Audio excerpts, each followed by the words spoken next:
Hey everyone, ready for your next flight? British Airways has updated its digital check-in process for 2026 to make getting your boarding pass faster than ever. Today I'm walking you through the newest steps so you can skip the airport lines. Let's get into it. Step 1. Know your window. First things first, timing is everything. Online check-in opens exactly 24 hours before your flight departs. For most flights, it closes 1 hour before takeoff, but if you're heading to the US, make sure you're done at least 2 hours before departure to account for extra document checks. Step 2. Access your booking. Head to the British Airways website or open the BA mobile app, which is the smoothest way to go in 2026. Click on Manage My Booking or the Check-in tab. Enter your booking reference, that 6-character alphanumeric code, and your last name. Make sure the spelling matches your passport exactly. Step 3.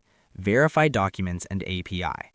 In the 2026 update, BA has streamlined the Advanced Passenger Information, or API section.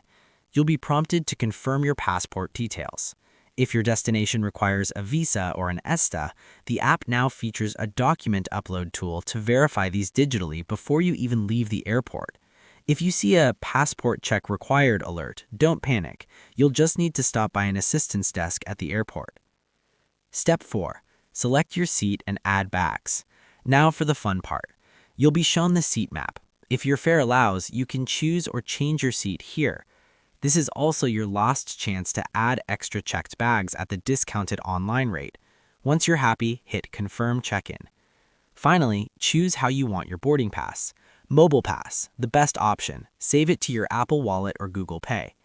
Email or print. You can also email a PDF to yourself or print a physical copy.